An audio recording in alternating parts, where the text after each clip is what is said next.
Des gâteaux au citron sous différentes formes, moelleux et gourmands. Dans un grand récipient, on va verser 125 g de sucre en poudre et ajouter le zeste d'un citron bio. On fait attention à ne pas ajouter la partie blanche, c'est-à-dire le zeste, qui apporterait trop d'amertume à la préparation. Ensuite, on peut presser le citron en entier et l'ajouter.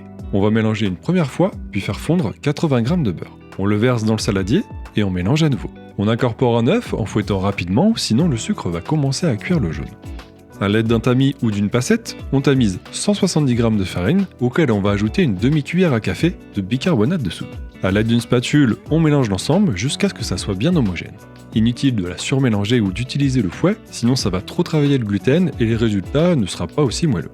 J'ai mis la pâte dans une poche à douille, vous pouvez passer cette étape si vous n'en avez pas. Sur une plaque qui va au four, on va déposer un tout petit peu de pâte dans chaque coin pour empêcher la feuille de bouger lorsque l'on va déposer notre pâte dessus.